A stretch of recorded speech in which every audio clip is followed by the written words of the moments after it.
মাত্র ৭০ বছর আগেও ধ্বংসস্তূপে ঢাকা একটি দেশ আজ প্রযুক্তি, মিউজিক ও শিক্ষায় বিশ্বকে লিড করে। দেশটির নাম সাউথ কোরিয়া। স্যামসাং, হুন্ডাই, ক্যাপপ আর আধুনিক শহরের পেছনে লুকিয়ে আছে এক অবিশ্বাস্য সংগ্রামের গল্প। তাহলে প্রশ্ন হলো, কিভাবে যুদ্ধবিধ্বস্ত একটি দেশ আজ বিশ্বশক্তিতে পরিণত হলো? জানো বিশ্বের আজকের এই ভিডিওতে আপনাদেরকে জানাবো শূন্য হতে একটি দেশের বিশ্ব জয় করার গল্প। ভিডিওটি শেষ পর্যন্ত দেখুন, কারণ শেষের তথ্যগুলো কোরিয়া সম্পর্কে আপনার ধারণাই বদলে দেবে। দক্ষিণ কোরিয়ার অফিসিয়াল নাম রিপাবলিক অফ কোরিয়া। এটি পূর্ব এশিয়ার কোরীয় উপদ্বীপের দক্ষিণ ভাগে অবস্থিত। এর উত্তরে নর্থ কোরিয়া এবং বাকি তিন পাশে সমুদ্রে ঘেরা। দেশটির মোট আয়তন ১,২১০ বর্গ কিলোমিটার এবং মোট জনসংখ্যা প্রায় ৫১ মিলিয়ন বা ৫,১০,০০,০০০, যাদের প্রায় ৮০% শহরে বসবাস করে। দেশটির সরকারি ভাষা হচ্ছে কোরিয়ান ভাষা এবং এটি প্রায় সকল কোরিয়ানের মাতৃভাষা। দেশটিতে শিক্ষার হার প্রায় 99%, অর্থাৎ প্রায় সবাই শিক্ষিত। সাউথ কোরিয়া এর উচ্চশিক্ষা আন্তর্জাতিকভাবে স্বীকৃত এবং বহু বিদেশি শিক্ষার্থী প্রতি বছর এখানে পড়তে আসে। দেশটির মুদ্রার নাম সাউথ কোরিয়ান উন এবং জনগণের মাথাপিছু আয় প্রায় $৩৫,৯৬২, যা দেশটিকে উচ্চ আয়ের দেশ হিসেবে মর্যাদা দিয়েছে। দক্ষিণ কোরিয়ার রাজধানী সিউল, যা বিশ্বের সবচেয়ে আধুনিক ও ব্যস্ত শহরগুলোর একটি। কোরিয়ার ইতিহাস শুরু হয় আজ থেকে প্রায় ২,০০০ বছর আগে। ১০৮ খ্রিস্টপূর্বাব্দে হান রাজবংশের প্রভাবে কুগুরিও, প্যাকচে ও সিল্লা নামে তিনটি রাজ্যের উদ্ভব হয় এবং এই সময়েই কোরিয়ান ভাষা, সংস্কৃতি আর জাতিসত্তার ভিত্তি গড়ে ওঠে। ১৯১০ সাল জাপান কোরিয়াকে দখল করে নেয়।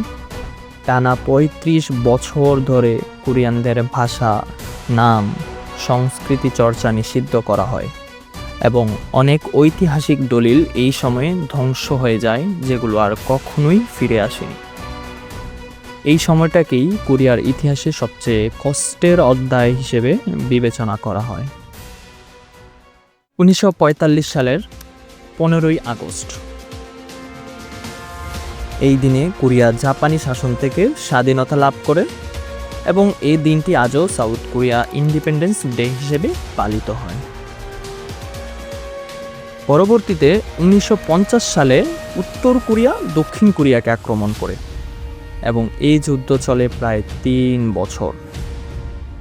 এ যুদ্ধে দক্ষিণ কোরিয়ার প্রায় ৮০% অবকাঠামো ধ্বংস হয়ে যায় এবং অবশেষে ১৯৫৩ সালের ২৭শে জুলাই যুদ্ধবিরতি চুক্তি স্বাক্ষরের মাধ্যমে ৩ বছরের রক্তক্ষয়ী লড়াইয়ের অবসান ঘটে।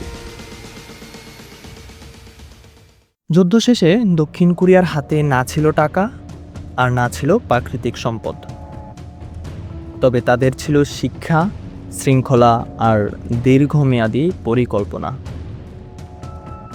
১৯৬০-এর দশকে সরকার রপ্তানি ভিত্তিক শিল্পায়নের উপর জোর দেয়, যা প্রথমে হালকা শিল্প ও কাঁচামাল রপ্তানি দিয়ে শুরু হয় এবং পরে ভারী শিল্পে প্রসারিত হয়।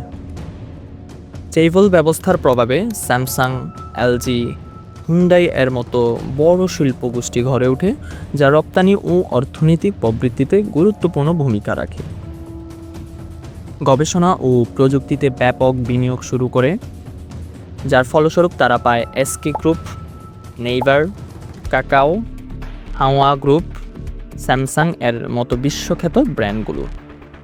গ্লোবাল ইনোভেশন ইন্ডেক্স ২০২৫ অনুযায়ী সাউথ কোরিয়া প্রযুক্তি ও উদ্ভাবনী ক্ষমতায় বিশ্বে ১৩৯টি দেশের মধ্যে চতুর্থ অবস্থানে রয়েছে। সাউথ কোরিয়া একটি সেকুলার কান্ট্রি। এখানে কোনো রাষ্ট্রধর্ম নেই।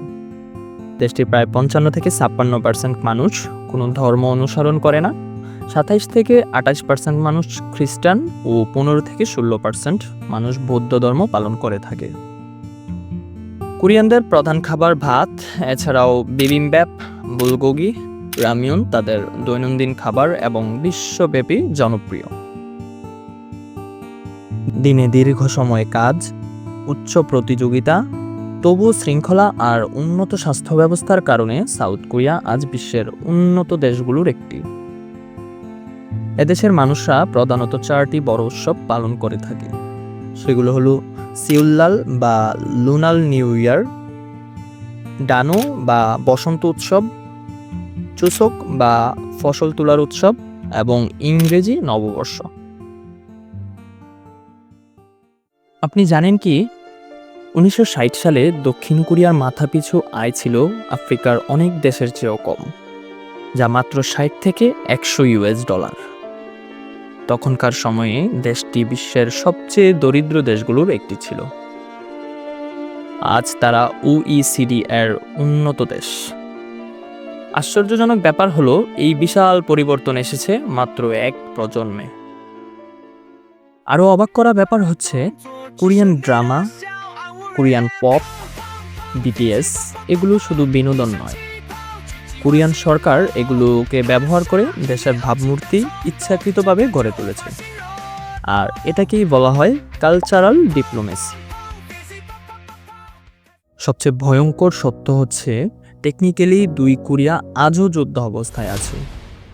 কারণ 1953 সালে অস্ত্রবিরতি বা যুদ্ধবিরতির মাধ্যমে কোরীয় যুদ্ধের সমাপ্তি হলেও কোনো শান্তি চুক্তি হয়নি। পৃথিবীর সবচেয়ে কঠোরভাবে পাহারা দেওয়া সীমান্তগুলোর একটি এই কোরীয় সীমান্ত বা DMZ। দক্ষিণ কোরিয়া আমাদের শিখায় একটি দেশ শুধু সম্পদ দিয়ে নয়, দূরদৃষ্টি, শিক্ষা, শৃঙ্খলা আর সঠিক পরিকল্পনা দিয়ে বিশ্ব জয় করতে পারে। আজকের এই ভিডিওটি হতে যদি আপনি নতুন কিছু শিখে থাকেন তবে লাইক দিতে ভুলবেন না। পরবর্তীতে কোন দেশ সম্পর্কে জানতে চান জানাতে পারেন কমেন্টে, এবং আমাদের চ্যানেলটি সাবস্ক্রাইব করে রাখুন, কারণ পৃথিবীর আরও অনেক দেশের অজানা গল্প এখনও বলা বাকি।